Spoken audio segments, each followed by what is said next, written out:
Blog Talk Radio. Welcome to the Best People We Know radio show. This is where you'll meet experts and celebrities who share their success secrets with you to help you be your most successful best too. Your host, Deb Scott, is a certified professional coach at Discover the Amazing You Coaching and author of the award-winning motivational book, The Sky is Green and the Grass is Blue, turning your upside-down world right side up. The Best People We Know radio show brings you powerful resources, effective ideas, and transformational tools you can use to educate, inspire, and motivate you to be your most purposeful, peaceful, happy best. So get ready to experience mind vitamins to feed your whole soul. Good change is about to happen.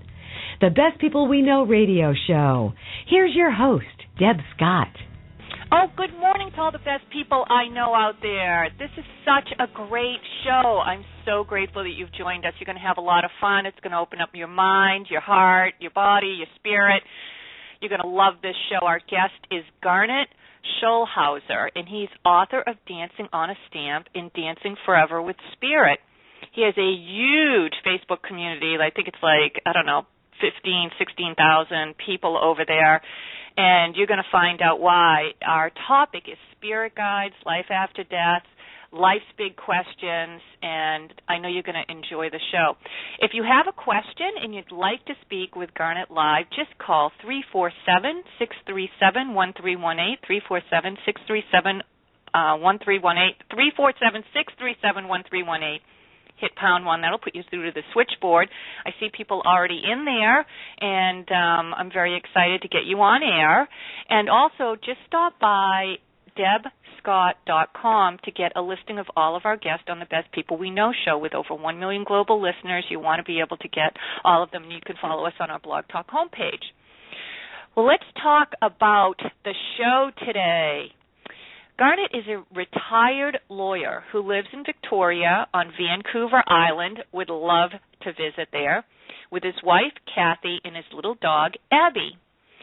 Garnet recounts how his life changed dramatically one day in 2007, and this is while he was still practicing law, when he was confronted on the street by a homeless man named Albert, who was actually a wise spirit in disguise from the spirit world. This seemingly chance encounter launched a provocative dialogue with Albert, who disclosed startling new truths about all of life's big questions. Albert's goal was to encourage humans to stop their abuse of Mother Earth and of all her inhabitants by casting aside their negative emotions in favor of love and compassion. You can get more information, get the book. You're going to love it, Dancing Forever with Spirit. That's the new one. You can just go to www.garnetschulhauser.com. I'm going to spell it GarnetSchulhauser.com, and I have that on the Blog Talk Radio homepage. You can just click the link. Loved your book. Talk about an astral adventure. Thank you for sharing your shine with us.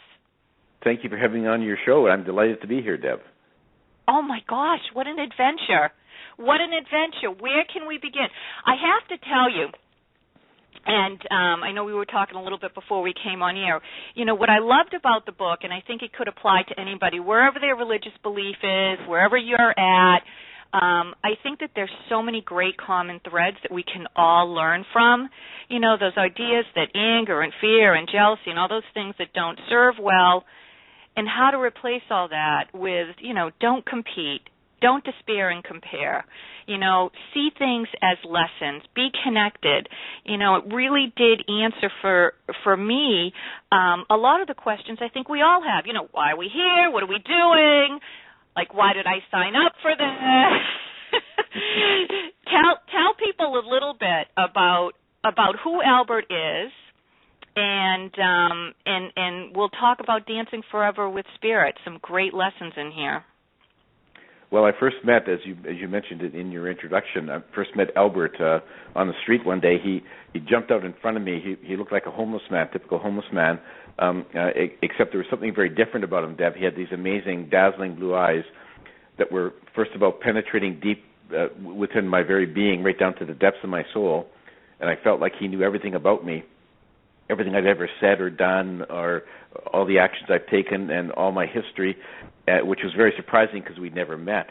But I didn't feel violated because at the same time he was sending me this wave of pure, unconditional love that was just infusing my whole body with an amazing sense of peace and security. It was an amazing feeling. And I was like a deer caught in the headlights. I couldn't move, didn't want to move. I could have just stayed there forever, basking in this guy's glow. But eventually he broke the spell by saying, "Why are you here?" And he disappeared into a nearby store. And I couldn't find him in the store or on the street outside. Next day I went back on the same street to try to find him. Eventually I spotted him sitting alone on a park bench. So I sat down beside him. We began a conversation which went on for several months. And the first 3 times he appeared in physical form as a homeless man. After that, he was just a voice in my head, and we communicated by telepathy. So it was an amazing dialogue, an amazing experience, an amazing transformation for me, because about 1 year after I first met Albert, I retired from practicing law. It just seemed like it wasn't relevant anymore, and that I had a new path to follow, which was opened up to me by Albert. And so away I went, and I started writing my first book at his request, because he wanted his revelations to be available to everyone. So that was Dancing on a Stamp. And then after I finished that, he then appeared in my bedroom one night, and it took me on a series of astral travels, which are detailed in my second book, Dancing Forever with Spirit.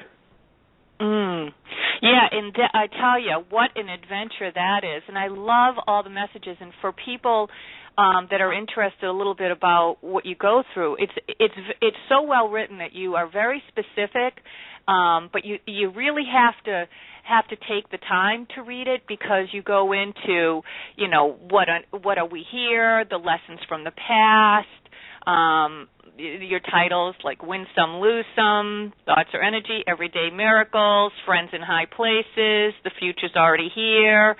You talk a lot about heaven. All these things that I think anybody has asked themselves, you've really touched each and every one. I have to ask you, how long did it take to write the book? Because it's really deep. Well, the first book was the longest. It took me about a year to finish the manuscript, and that's just because I'd never written one before, so it took me a long time to write and rewrite and so on. Second book, Dancing Forever with Spirit, was actually quicker. It took me about 6 months to write that one. And I've written a third one, too, which will be released in early 2016, called Dance of Heavenly Bliss, and that one took me about 5 months. So I'm actually getting better at writing, because, as most writers would say, the more you write, the easier it becomes, and so I'm getting better at it. I'm enjoying it more. I don't have to. The second and third books weren't such a struggle to write as it was with the first book. I mean, it's one thing to get messages from Albert and see things on these astral trips. It's another thing to put it down in writing in a way that makes it easy to read and understand for readers. So anyway, It's getting easier, and I really quite enjoy it. Well, there you go. Well, it was enjoyable to read. So, for people listening right now, I think that the timeliness of these messages, I'd love for you to share with the listeners about why these lessons are applying now, because I think many of us, and I know that a lot of the guests in the shows and people that call in, it seems like people are really aware that there's this extreme sense of either people are really tuned into the spirit and really trying to get to that higher level of consciousness and really trying to change, and I guess, as you say, increase or elevate the frequency and live on a higher level, versus people that seem to be so clearly, deep into that low energy of anger and resentment and those types of things. Is this a special time where we are in a transition? Is that something, is that what you call like this new earth, or what's going on right now so that people can understand the criticalness of these messages? Yeah, we are at a crucial inflection point in our development. And I got the message from the Council of Wise Ones on the spirit side. And they basically said, look, at humans, you develop really advanced technology. And a lot of it's been for the betterment of your society, but your spiritual and emotional intelligence has lagged behind. And so there's still too many negative emotions that control what's going on in our planet. That fear, anger, hate, jealousy, that causes a lot of strife and wars and injury and so on. And they're really concerned right now that we have to take the next step up the spiritual ladder, so to speak, before we end up destroying ourselves and all other life on Earth with our weapons of mass destruction. And we certainly have the capability of doing that. And so they're really concerned, and what they've been doing lately is sending a lot more messages through a lot of channels on our planet. Like people who write books, or like yourself, Deb, who has a radio show. It's becoming more and more intense. The pace has been picked up because they feel like the message has to get out there, and the more people spreading the message and showing other people by example, then the better chance we have of taking the next step. And they're really concerned that we don't end up destroying ourselves like some of the earlier civilizations on Earth, like Atlantis and Lemuria and a few others we haven't even heard of. So they're really picking up the pace, and in fact, and the result is that, as you mentioned, Deb, people are so much more spiritually aware today than they were, say, 20 or 30 or 40 years ago. And as Albert told me, in the 70s, I would not have written my books, and if I had, nobody would have read them. Because people weren't open to that sort of thought process for that sort of message. But today, there's so many more people who are opening up their minds and expanding their consciousness, and that's really important. And we have to keep up the pace and keep up doing what we're doing. And Deb, you have to keep up sending your message, and I'll keep on writing books, and hopefully we can convert enough people so that everyone can slowly raise their vibrations, and eventually the ultimate goal is moving up to Earth in a higher dimension called the New Earth. Well, we'll be in the Mutual Admiration Society with all the best people we know here in the club. It's working for us, and I think that towards that end, what you said, the timing. I am always amazed. If somebody listening to the show right now that's hearing this message, and then I'll get a tweet or a message on your Facebook page is so active, it's like, oh, I needed to hear that message. I can't believe that you said that, Garnet. It's like, whoa, that is exactly what I was just thinking about and wanted the answer for. And you talk about, Albert and spirit guides and angels and a lot of these messages and how to get into that higher frequency and the prayer and the meditation and those things that we can do to not necessarily maybe remember. We're not going to remember, okay, what was the plan? Why did I sign up for some of these things, because I can't believe I really wanted to learn this lesson. Wasn't there an easier way? Talk to us about that and how we can tune in to being everything that we're created to be and spreading that love and feeling that inner peace. Because you had life reviews that really blew my mind away, and I'm going to ask you to share some of those with listeners as well. Well, as you mentioned, all too often we can be here and on this life and sort of stare in the mirror, as I often did throughout my life, and say, okay, well, who am I really, and why am I here? Well, Albert's clearly answered that. He said that we're all eternal souls, obviously, but the reason we're here is because we chose to come here, and we chose to come here to experience things, learn some lessons, all of which was to help us with our evolution as souls. And before we came here, we all prepared a life plan, and that plan was deliberately designed to set out things that we needed to experience and lessons we needed to learn. And that life plan would set out the major aspects of our lives, like where we're born, the first language we learned, the identity of our parents and siblings and friends and other relatives. And it was all very specifically tailored to allow us to interact with the other souls, the other people in our life in a way to help us evolve. But once we get here, here's the unfortunate part. The big challenge for living on Earth is that we aren't allowed to remember that we have a life plan. So we have to sort of... What's up with that? Is that a trick? Come on. And it seems like it's a bit of a, if I have a life plan, why can't I remember it? But Albert said, if you remembered what was in your life plan, it would be too easy for you. It would be like your teacher giving you the questions and answers to an exam before the exam. Like, why bother writing it? And so it seems distressing to us now that we can't remember it, but that's the way it is. That's why Earth is such a tough school, Deb. It's really one of the toughest in the universe. And so given the fact we don't remember our life plan, and given the fact that we have free will to take actions and make decisions, we will very often stray off course. We'll stray off the path we had hoped that we would follow before we were born. But the good news is we're not left sort of to flounder blindly all by ourselves, because we all have spirit guides, and like Albert is one of my spirit guides. We all have spirit guides who are trying to steer us back on course to get us to get down the right road so we can experience what we had intended to encounter when we came here. Except that, unlike my communication with Albert, which is very direct, and that was for a very specific purpose of allowing me to write my books, most of the messages that we get from our guides are very subtle.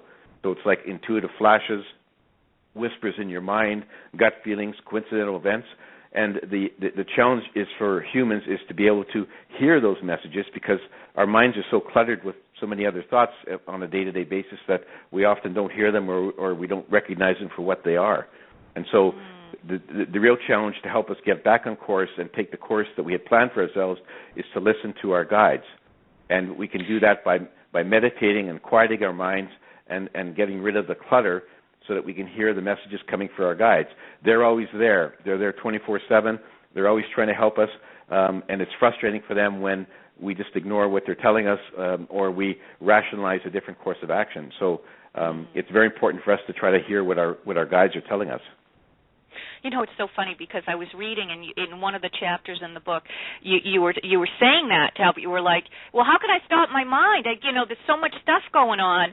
And I was thinking to myself, that's exactly what I'm asking. Okay, and then you were asking it, and just talking about the idea that, hey, time here in the physical plane, it seems linear, but it's not linear. And your description of walking and entering into a maze, a lush green maze, and you enter at the one point, and there's all different ways that you can enter into the maze. All I could think of was like those cornfields that you walk through when they cut them out for Halloween time, and you go around. But no matter what road you take, you're still going to end up at the right destination. And I really loved that idea of the peace and being guided and to not worry so much. And constantly throughout the book, it really was, hey, don't take life so seriously. Yes, you have a mission and a purpose, but lighten up, keep that sense of humor, and don't judge so much, and realize that, we're all, everybody's a valiant spirit if they're here, and everybody has a purpose. And when you can look at it from a learning point of view, then then that emotional compare and contrast automatically evaporates. Could you speak a little bit more about that and how some of these life reviews that you saw impacted that awareness? Yeah, no, you hit the nail on the head, Deb. Is that one of the underlying messages from Albert is, look, you're here living on Earth, but look at it as an adventure. You're here to learn things, and everything that happens to you helps you increase your knowledge and your wisdom. And no matter whether you stay on course or go way off course, you can never go wrong or become lost, because you always end up back on the spirit side where you came from.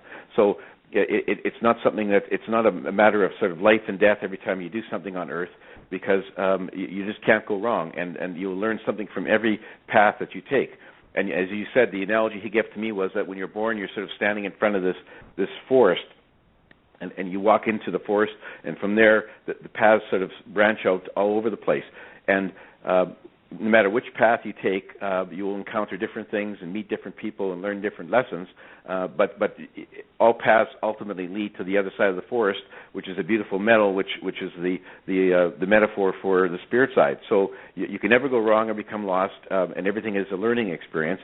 And if you look at it that way, if you look at life really on Earth, it's very much like he said, it's very much like a play. So when you're in a play on Earth, and if you flub your lines or whatever, it doesn't really matter, because the next night you have another show and you can do better. And we can keep on coming back to Earth as often as we want. We can have as many incarnations here as we want until we feel that we've learned everything that we have to learn and we've graduated. So there's no rush, there's no deadlines, there's no timetables. We can take all the time we want. And as you mentioned, linear time on Earth is just an illusion, because on the spirit side, there is no linear time. There's no past or future. There's only one big present, one big now. which is hard for us to wrap our minds around. Certainly is for me, but that's the way it is. And it's hard for us to dislodge our concept of linear time on Earth because we deal with it every day. And it's very, as Einstein said, reality on Earth is an illusion, albeit a very persistent illusion. Yeah, something about that, huh? Those facts that are stubborn things too. And I really loved how you described those experiences of you going back in the past and feeling the other person's emotions in that interaction, whether it be with your dog, Oscar, and I have too many schnauzers, we talked about that, so I really loved that story, or it was, when you were a lawyer at the table and one of your colleagues came in and was really upset about something, and you didn't even think at the time that you were being really super kind and compassionate. You were just thinking you were being nice, but realizing, wow, you really made that man stay, and the positive ripple effect that one kind act that you had, you really got to feel the effects of your actions, and the awareness was acute for me as I reflected on my own life. Talk to us about that. Well, Albert took me to spirit side several times. On one occasion, he took me to the Akashic Records, which, as you know, contain the records of every life that's ever been lived anywhere. And so he let me have a couple of glimpses about the past and my current life. And one of the first ones was when I was in grade school in the 7th grade, and the recess bell rang, and we all ran out to the playground. And my chubby friend Adam was sort of lagging behind, and in jest and without thinking, I said to him, hurry up, Fatso, we haven't got all day. And one of the things about a life review, which we will all have after we cross over permanently to the spirit side, in the life review you can watch your life like a 3D movie, and you can also hear the thoughts and feel the emotions of the people you interacted with, which is just a tremendous learning tool. So in this sort of mini segment of my life review, a preview, all of a sudden I felt my friend's thoughts and emotions, and the poor guy was devastated. It's like, how can you embarrass me in front of all the kids? I thought you were my friend. I wish I could just drop into a hole and disappear forever. As I'm watching this life review, I hadn't realized back at the time that I had caused him such distress. But then this wave of anxiety and rejection I felt, it was just almost overwhelming. And I thought, whoa, I wished I could do that again, because I had no intention of really hurting this guy's feelings. But it all came to me in a wave. And then they showed me, and then to demonstrate also that animals have feelings, they showed me a segment from my life when I was a lawyer, and I was coming home from work one day. My thought, head in the clouds, had a bad day, and my little dog Oscar, a mini schnauzer, came running to the door, his tail wagging, happy to see me. He'd been waiting for me all day, and I walked right past him without even saying hi or giving him a pat. And then I felt little Oscar's thoughts and emotions, and the poor little guy was just devastated. It was like, what have I done? You're the most important person in my life, and you just ignored me. What did I do to deserve this? Please show me that you still love me. And the poor little guy slunk off and sat on his bed, and as I said, if dogs could have cried, there would have been tears rolling down his cheeks. And again, it really hit home to me that we can cause a lot of harm to other people, other animals, just by being careless with what we do through our actions, not thinking before we speak or before we act, and it's really a tragedy to do this. And we all go through life doing this many times. We just don't realize it. And when you get to see the other side's reaction to your actions or your words, it really hits home. And it really, after that, I mean, two things really hit home to me was that I have to be careful about what I say to other people, even if I think I'm saying something in jest. It may be very hurtful to them. And I also take a totally new look on how I treat animals, my little dog Abby, and even all other animals, because I know they have thoughts and feelings and emotions, and they can be hurt by what we say and what we do. And it just so people just, if they realize how easy it is to hurt other people, hopefully they will think before they act and stop doing it. And then on the positive side, it's also true that sometimes a simple random act of kindness towards someone else that you think is no big deal can really make a big difference in that person's life. And of course, then it can cause a ripple effect, because if you make somebody feel really happy about your act of kindness, they will probably turn around and do the same to others, and it will just ripple around the whole area, which is what it should do. So it's very important, and that was really an eye-opener for me, having those 3 segments from my life review, and I just look at things very much differently now, Deb. Yeah, well, believe me, when you read the book, as I did, people, you will look at your life differently. I think we're all doing that right now, just listening to you. And, what I really appreciated was the tenderness and preciousness of each moment, and that it wasn't in the big things or the little things. It was like everything mattered and nothing mattered. It wasn't so much what we did, but more the spirit and the intention and what we were doing to have compassion and awareness that we're all connected. And, it's those little cliches in life, the high tides, all the boats rise, but really it was very empowering to read these stories that you were sharing. At least for me, it felt like, wow, what a privilege and a gift it is to have this life, and how precious each moment is. And towards that end of living in the present moment, I think that you really, helped me as a reader be more excited and hopeful to live in the present moment, rather than that, as we all get so busy on the internet and everything, the past and the future. Is that what you're finding from people that have read the book or that you've worked with? No, absolutely, and I've gotten a lot of really great comments, and a lot of the comments were sort of that what I wrote, they had more or less come to that conclusion themselves, and they really loved the affirmation, the confirmation from Albert that what they had been thinking to a large degree was really the way it really was. And so a lot of people just felt that this was a really good validation of what they already felt in their hearts. So I've had a lot of good comments, and hopefully there's a lot of people who maybe hadn't been thinking along these lines who will read my books and take a new outlook on life, to realize that they have a journey to learn and experience things. And in particular, it's when when good things happen to us, Deb, that's easy to handle. It's when the bad things happen, when the tragedies happen, that's when we really have to look at it in the light of, okay, there's a lesson here for me to learn. What should I learn from this? And above all, we should never think that we are victims of some capricious God or random act of the universe, because when you look in the mirror, you got to say to yourself, okay, why am I here? Because I put myself here. I chose this life.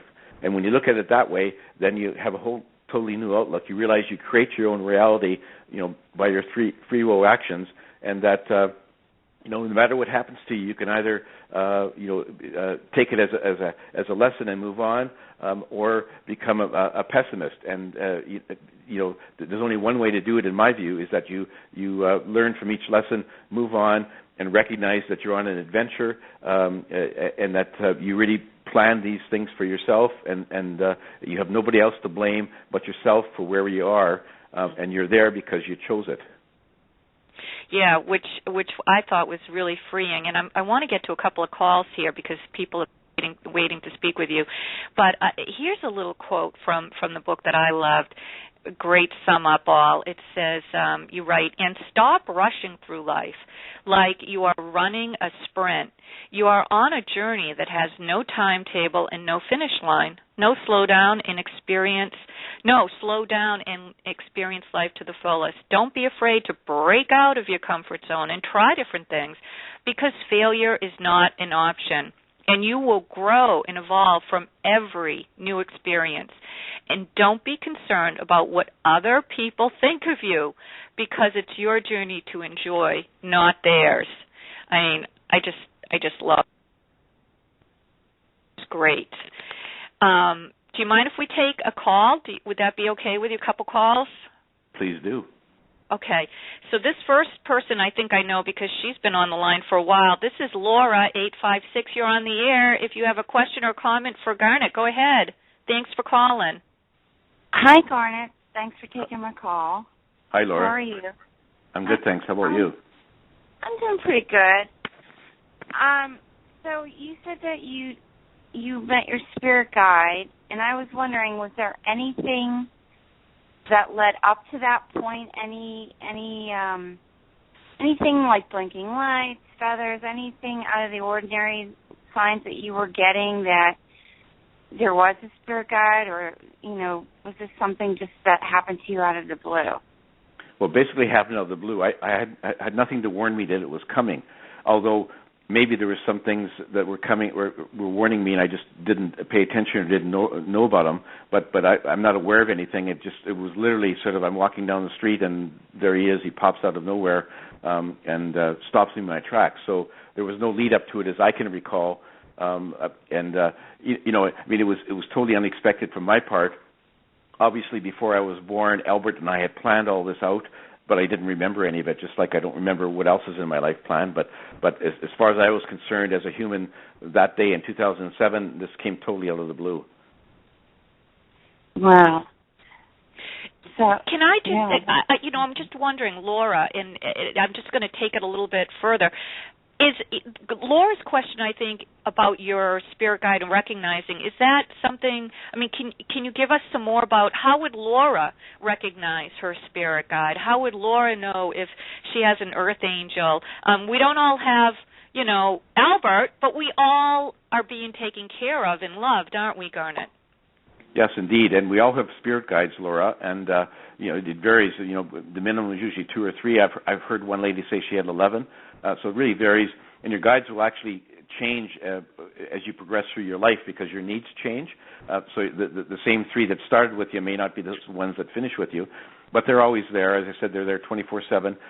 They generally don't appear and manifest themselves in physical form like Albert did to me, but they're always there, and sometimes they will, and sometimes they won't make themselves known. Sometimes it might be somebody who, another person who does something very kind to you, helps you out of a jam, and sort of, appears in your life and then disappears without identifying themselves. That could well be one of your guides who appeared physically to help you, or one of your guardian angels to help you at a crucial time. And they don't always identify themselves. But most people, when they, after the fact, when they experience something like that, they think, this is very different. I feel there was something divine involved in that, but they can't quite put their finger on it. So you may have had that experience already, Laura, and hopefully, if you haven't someday in the future, you will. But know for sure that your guides are always there, and the real challenge, Laura, is just to be able to hear their messages because they're often very subtle. Well, I know, I do recognize I get signs sometimes. Just this weekend, in fact, my friend and I were having a little dispute. It wasn't a major dispute. It was nothing major at all. It was just a little one. And I was, packing up the car, and the light started blinking in the hallway. And she looks at me and she says, "What is that light blinking for?" And I knew what that light was blinking for. And that was a signal to me, don't leave things like this, And it was kind of, I just knew.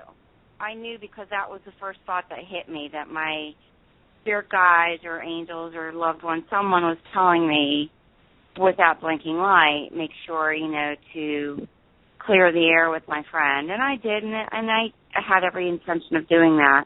But that's the thought that came to me as soon as the light started blinking like that. I have no doubt, Laura. Sorry, go ahead.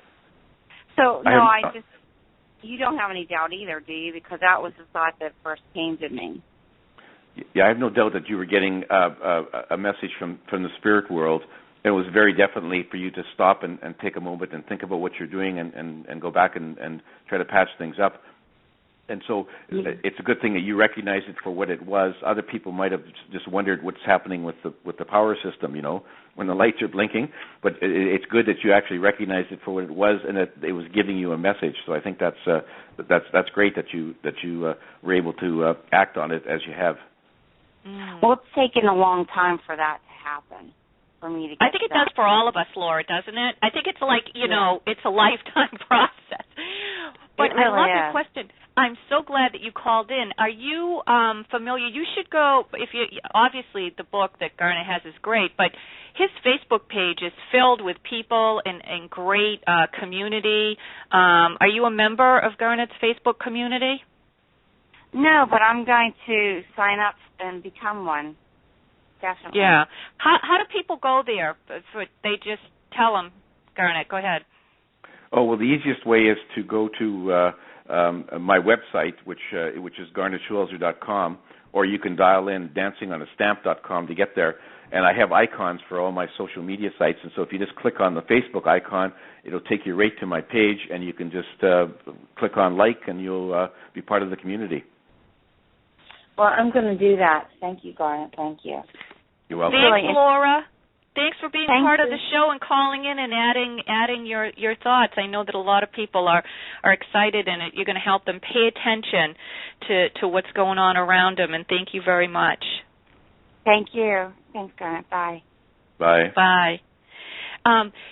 It really does get to, okay, are you paying attention to what's going on around you? I mean, we get so busy, especially with technology, I think, and it can be it is energy depleting to be living in the past or the future, but we're in the present, and we're enjoying life, and we're saying, okay, what does that mean? Or that person, I just had a great sense of peace talking to that person.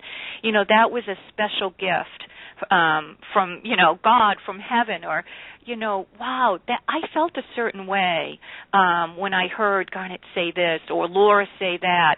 I wonder what that means, and thinking a little bit more, not overanalyzing it, but being present. Is that one of the goals that you're hoping that people will get, so that we can get to that new earth, that better place?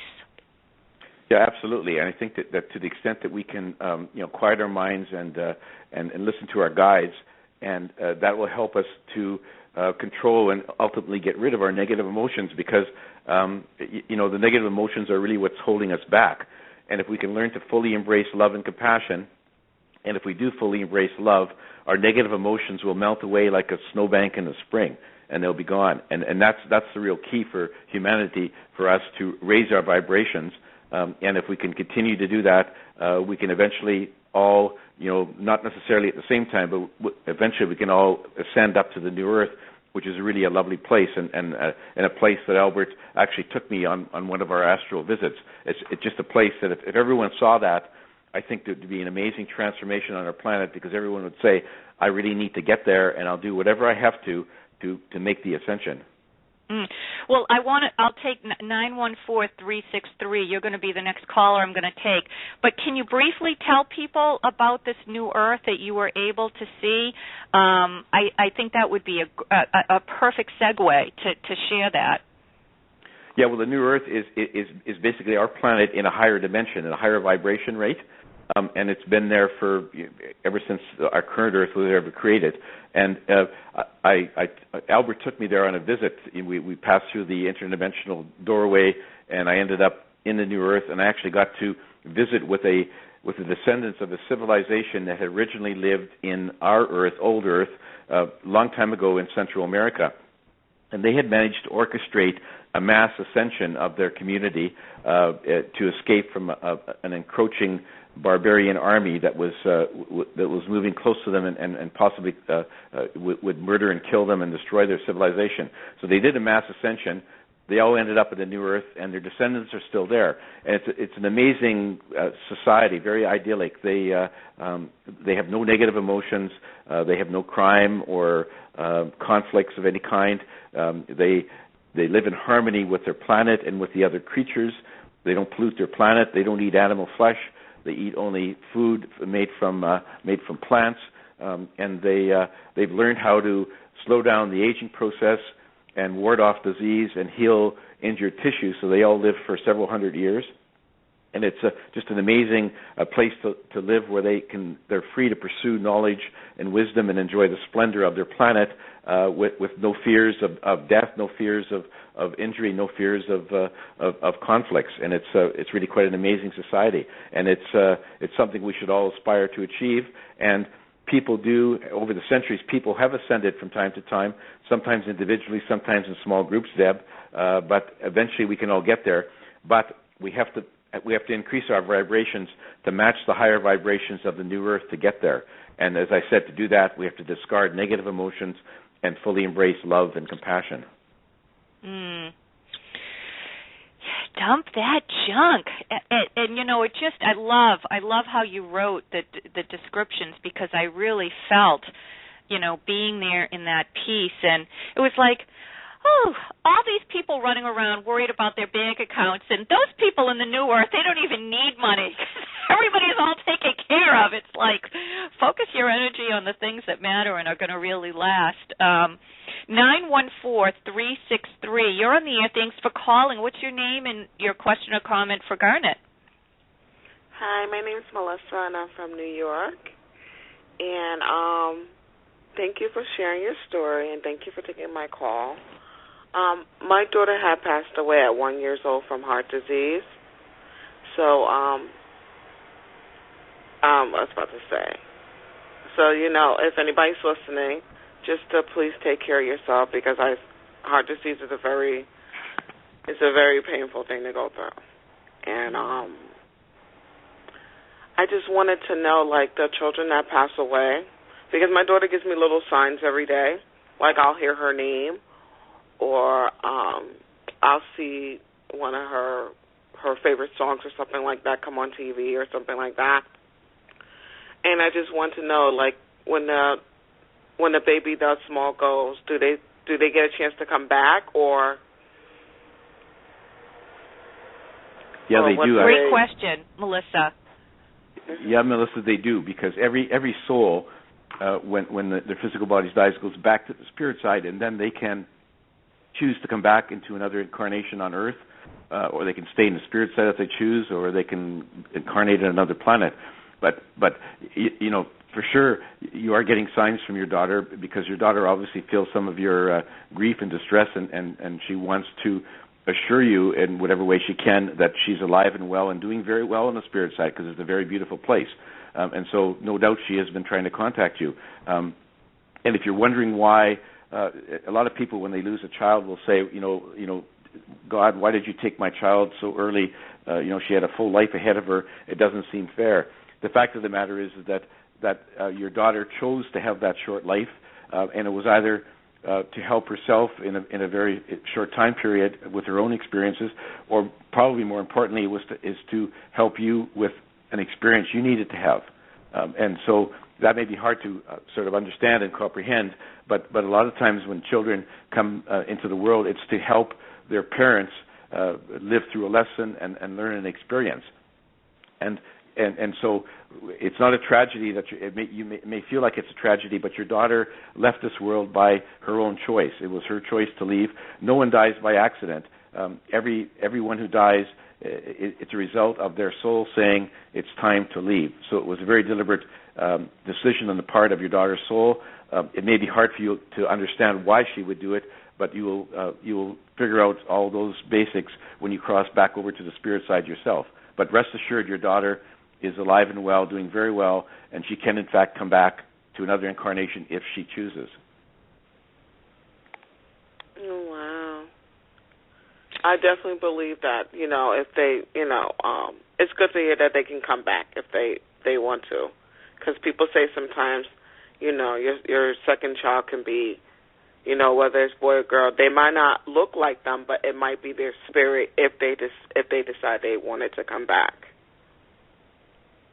Yes, I've heard that does happen sometimes, that one child who passes early may in fact come back right away into another one of your children, or maybe another relative or somebody else close by, because they want to be close by you and to be part of your journey. So it does happen, but sometimes they may incarnate in a totally different part of the world, and you won't see them again until you cross over yourself and they've finished their other incarnation. But they are very much alive and well. Oh wow, and, that's good to and hear. you will see her again, which is, I think, the point in reading Garnet's book that I got and I was very inspired by. So, it's so great that you called in and had the courage to call in with that question, because I'm sure there's a lot of people out there that have lost children and loved ones. But, you really have that possibility to connect with her now and again, and that she's okay. And I really think that you would love Garnet's Facebook community. If you're not a member over there, there's a lot of great people and inspirational messages, Melissa. I'll definitely do that. Thank you so much for calling. Thank you so much. Have a great day. You too, Melissa. Okay, bye-bye. Yeah, I get a little tongue-tied. It's like, how do you handle that so well? It really is something that everybody says, why so young? Why would you take away? But, not blaming God and just saying, hey, there's a reason why that life was that length, and the child helping the parent, that we all have our lessons to learn. Is that something that's even, how do you deal, because you have a grandchild, how do you deal with these things in your own life? Well, I haven't I haven't lost any loved ones recently. I mean, my parents passed away quite a while ago, and as did my brother. But I mean, for sure, there's going to be some grieving if somebody close to my life passes away, and certainly I'd be, really upset if something happened to my grandchild. But I like to think that after the initial wave of grief, that my mind will kick in, and I'll realize, okay, that soul has gone over to the spirit side. I'll see them again when I cross over myself, and I would realize that there is a reason for that life to have ended when it did end, is because that soul chose that point for an exit point, and there's a reason for all these things. And the biggest thing is to know that the person who dies isn't gone forever. They've gone to the spirit side, and you will see them again. And it's just a temporary absence. And if you keep that in mind, then when a tragedy happens in your family and somebody passes away, you'll know that, okay, it's not such a big deal. They've just gone on to a better world. They passed through a doorway, and we'll meet up again. And that should give, certainly would give me a lot of comfort, and I hope it would give anyone else out there who's listening comfort if they just recently lost a loved one. Yeah, which is difficult. And you really deal with so many questions that everybody asks but nobody really wants to talk about or answer. And I know that people will love reading Dancing Forever with Spirit and your Facebook community as well. And Garnet, the idea that, hey, we all have those emotions. That's part of the human condition, and embracing those feelings, but realizing that each of us has that power and free will to make a choice. And I think that's the difference between people, to me, in reading your story, that get to that higher level or stay in that very angry, low vibration, is, okay, we all have 7 billion people on planet Earth are going to have these emotions, fear and the loss and joy and sorrow and all these things. But where do we use our free will in that present moment to make something good happen out of it? Is that give us some final thoughts here, because we're out of time, and it's so hard to end the show with you. So I'm just trying to direct people to get your book and realize there's so much more. I mean, you talk about, oh my goodness, all sorts of different life forms and things that you've seen. It's just fascinating to read. But final thought for people. Well, as you said, we do create our own reality with our own free will actions. And so whatever happens to us, whether it was planned beforehand or whether it happens because of the interaction of free will, of people exercising their free will on Earth, no matter what happens, we have the ability to react to it in whatever way we want. So we can look at it in a positive fashion or in a negative fashion. In other words, if you want to view things as the glass half empty, you're going to have a lot more unhappier journey on this planet. But if you see things as a glass half full, then you're going to have a happier journey. You're going to enjoy your adventure more, and you're probably going to even increase your knowledge and your learning experiences just because you have a better attitude about what happens to you. So it really is, you create your own reality. You're the author of your own journey here on Earth. And if you look at it that way, then you know what? you can take life less seriously, try to laugh more, and enjoy your journey, and know that you cannot go wrong or become lost. You'll always end up back on the spirit side. Well, that's the story, and we're sticking to it. And you'll never go wrong and get lost if you get the book, Dancing Forever with Spirit, by Garnet, and how to get to your website again for people, and you're on social media and all your links and so forth. Well, my website is garnetschulhauser.com. That's a bit hard to spell, so you can get there by dialing in dancingonastamp.com. I'll get you the same website. And on my website, you can download a free excerpt of each of my books. You can watch a book video for both of my books, and there's you can tap into my social media sites, Facebook, Twitter, and a number of the other ones to sign up and stay connected with me. There's also buy links on my website where you can tap into all the popular online bookstores where you can buy my books. And a lot of bricks and mortar stores carry my book. And if your favorite store does not, they can always order it for you. And by the way, my email address is on my website. It's contact@garnetschulhauser.com. I'd be happy to hear comments or questions from your listeners, Deb. Well, that would be great, and I'm going to continue to promote the show, and I always ask everybody at the end of a show to keep us going and growing if they've enjoyed the show, and I know that they have, to just share this show on Twitter, Facebook, LinkedIn, share it with a friend. You never know. You plant those beautiful seeds, and let's see what grows. We have no idea the inspiration and the hope that you could plant today, and if you've enjoyed the show, I'd really appreciate, both of us, Garnet and I, we all would appreciate it. And your Facebook community is terrific. You do a great job with that. I really love it. And what a fun show and a great, great book. I'll be getting my review up there on that today as well. And just so happy that you shared your shine with us, Garnet. Great. I mean, talk about going from corporate lawyer to metaphysical, astral adventure writer. What a big change, and we just never know the exciting adventure that the twists and turns. So it sounds like you're having fun, and you have another book coming out next year, you said? Yeah, early 2016. It's my third book called Dance of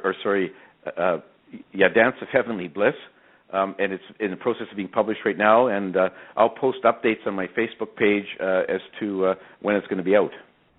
Awesome. All right. Well, thank you so very much for being with us, and everybody get over there, connect with Garnet. You're gonna love it. You're gonna love this book, Dancing Forever with Spirit. I hope you've enjoyed the show. We certainly love and appreciate you. If you want a listing of all of our shows, please stop by my website and sign up for the free monthly Mind Vitamin News at debscott.com. You are a precious blessing. Thank you so much for joining us, and go out and make it a great day. And as Garnet said, you want to be blessed, be a blessing to somebody else. Thank you so much, everybody. Bye-bye. Thank you for listening to the Best People We Know radio show with your host, Deb Scott. For more on Deb and her guests, plus her award-winning guidebook to transformation, The Sky is Green and the Grass is Blue, Turning Your Upside-Down World Right Side Up, go to Deb's website, greenskyandbluegrass.com.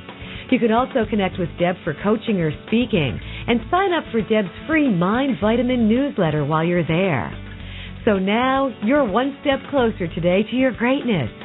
We look forward to being with you next time on the Best People We Know radio show.